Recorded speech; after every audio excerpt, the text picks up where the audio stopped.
Okay, we're going to begin our first project, and we are going to make new cabinet doors, new drawer fronts, and we're going to paint this vanity. This vanity is made out of oak. So I first began by sanding the face frame down. I used, I believe, 120 grit sandpaper. Then to smooth it out, you can use a finer grain to make the finish a little bit smoother before you paint. Okay, we're off. I have to make 2 stops.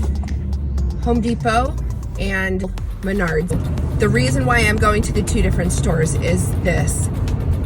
Menards has the 4 foot by 8 foot big sheets of plywood or MDF or 1/4 inch plywood.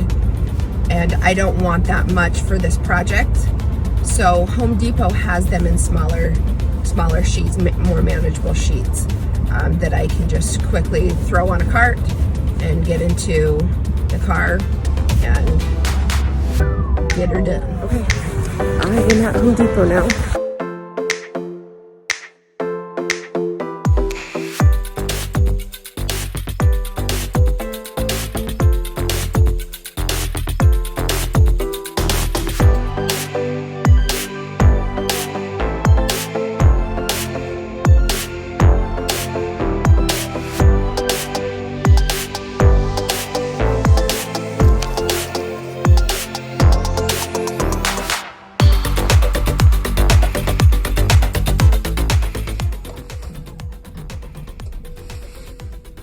I prefer to go to Menards for my lumber. I like their quality of wood. It tends to be a little bit more straight, their maple. However, I buy a lot more tools at Home Depot. So there you go. So stay tuned and we'll get our shopping done.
We're going to measure the openings, 18 inches by 18 inches. So what that means as far as the cupboards are concerned is that when you go to make your cuts for your rails and your stiles, you are going to always want a 1/2 inch beyond either side of the vanity cupboard opening. So with our measurement being 18, we're going to want to cut our wood at 19 inches. So at least in our length, so in our stiles, exactly 19 inches is what we're going to do. 4 cuts of 19 inches. It gets a little bit different when we're doing our rails up here. We still want the length of the top to come out to be 19 inches long, but we have to take into consideration a couple different things. One, we have the width of the wood that we're going to be using out there that we have to take into consideration. So we need to make the accommodation for the appropriate cut in between. Also, we need to make note that when we're doing a tongue and groove cabinet door, we always have to take into consideration the tongue that's going to be inserted into the groove, which is 1/4 inch on either side. So I believe the wood out there, our rail cuts are going to be 12.5 inches. So it's going to be 12 inches, but we're adding a 1/2 inch between for the tongues. So as we go through, I'll explain that a little bit more in detail, and that'll start making sense when we put the cabinet doors together. So for our drawer fronts, I'm just going to be doing solid maple drawer fronts. I'm not going to do the shaker style tongue and groove door fronts.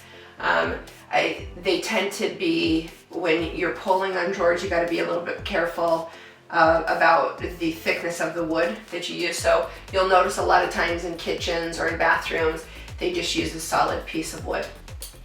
So our openings here are 9 inches by 4.5 inches. So that's going to make our length of these 2 small drawers 10 inches by 5.5 inches. And then our middle will be, that's a 15 by 4.5. So that is going to be 16 inches across and 5.5 inches in width. So let's go do our cuts. Okay, we are going to begin to make our cuts for our rails and stiles. We have 4 stiles to cut and we have 4 rails to cut. So our stiles are the 2 pieces of wood on the side, and our rails are the top and bottom pieces.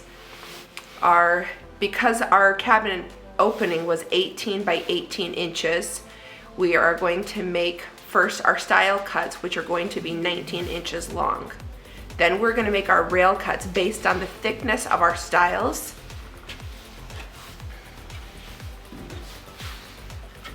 Let's see. So the thickness of our stiles is 3.5 inches. So when we add that together, we're going to take 7 away from 19, which leaves us 12. But we also have to consider that we have a 1/4 inch tongue that's going to be inserted in on either side, which we need to add another 1/2 inch. So we have 4 stiles that we're going to cut at 19 inches and 4 rails that we're going to cut at 12.5 inches. Let's get going. If you are unfamiliar with using a miter saw, click the link above and there will be a quick tutorial on how to use that.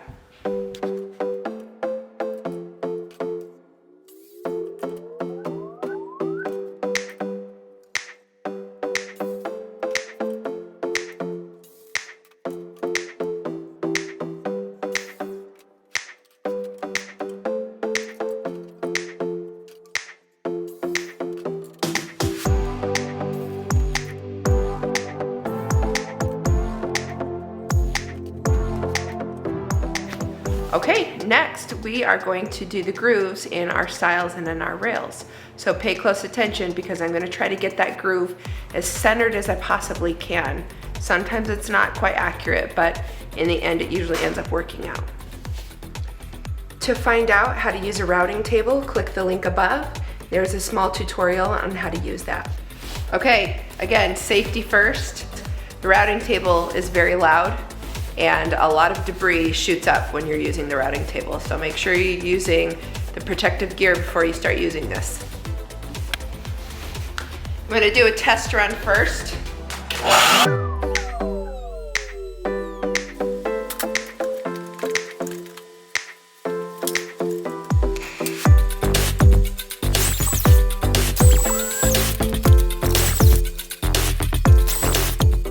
It's really important that before every project that you do a test run, especially when it comes to power tools, and in particular on this project with the routing table. It's a very meticulous piece of equipment, and so if you don't have the groove in the right place exactly, it will mess up the entire structure of the cabinet door. So now that the router is exactly where I want all the settings to be, I'm now moving forward and putting the grooves in all of the rails and all of the stiles.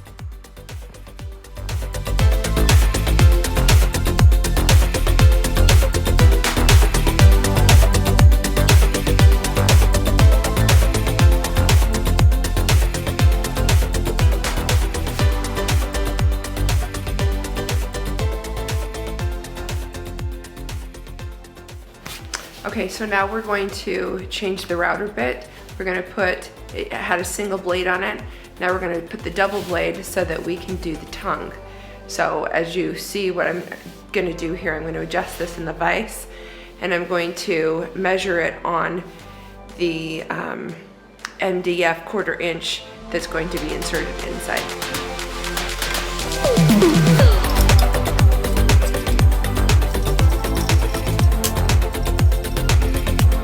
Move the guard up to the middle. Because this is the way the blades spin, always make sure that the blades are facing this same direction so that when they cut, they're not gonna be going backwards. I made the mistake just a few minutes ago and I put the blade on backwards like this. And it's gonna be spinning like this. The wood would be hitting the back end of this and not making, it'll just end up ruining your bit. So we're gonna turn it around. So that's what it should look like. Both of your blades facing this direction, okay? So it'll be spinning like this. Okay, now we're gonna come over here to the MDF insert and make sure we're gonna get it thick enough. All right, I actually think that will do it. We're gonna stick it in here and we're gonna tighten that baby up. Whoops.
Okay, so now we have our styles and we have our rails, and what I'm gonna do here is I'm gonna do a rough fit, and then I'm gonna show you what we're gonna do next, which is to do the panel inside out of the MDF, the 1/4 inch MDF.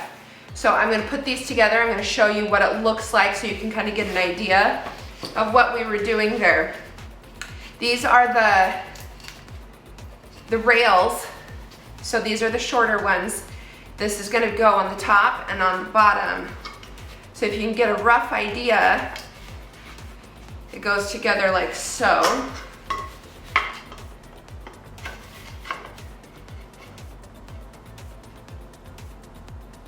Like that. Show you a little bit of a closer look there.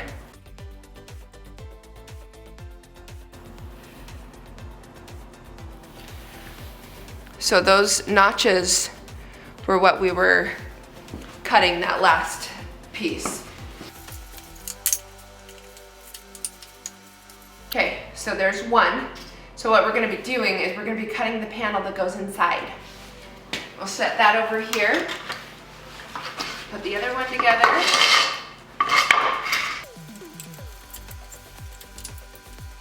Okay. So what I usually like to do is put a rough fit together before I start cutting the pieces for the insert. I like to hold off to the very end before I cut the insert. So you'll do a measurement here. We have an 11.5, and this way we have a 12. But remember, we have a 1/4 inch on either side, which means we need to add 1/2 inch to either both dimensions. So we've got a 12 by 12.5 that we're gonna be cutting for the inserts. We're gonna go to the table saw. I'm gonna show you how to use the table saw, and we are gonna get those inserts cut out and get these cabinets put together. If you're unfamiliar with using a table saw, click the link above. I've included a small tutorial on how to use that. Okay, I am going to set my table to 12, and I'm going to make my 12 cuts, my 12-inch cuts.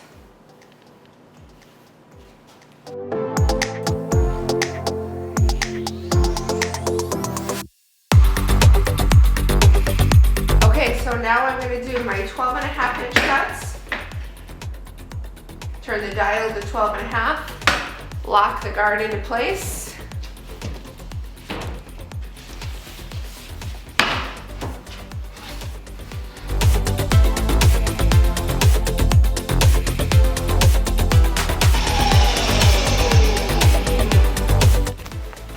Okay, next what we want to get in place are our clamps.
Okay, we did it. We're wrapping up the cupboards and we're gonna let them dry for a few hours. I'll probably get to them tomorrow. What we're gonna do tomorrow is we're gonna drill the holes in the back for the hinges, and then we're gonna sand them down. We're gonna get to some painting. So, we'll see you then. Stay tuned for part 2, where we will finish up the cabinet doors, drilling the holes, sanding and painting, and installing the hardware, putting it all together. Thank you so much for watching. If you like what you see, don't forget to subscribe.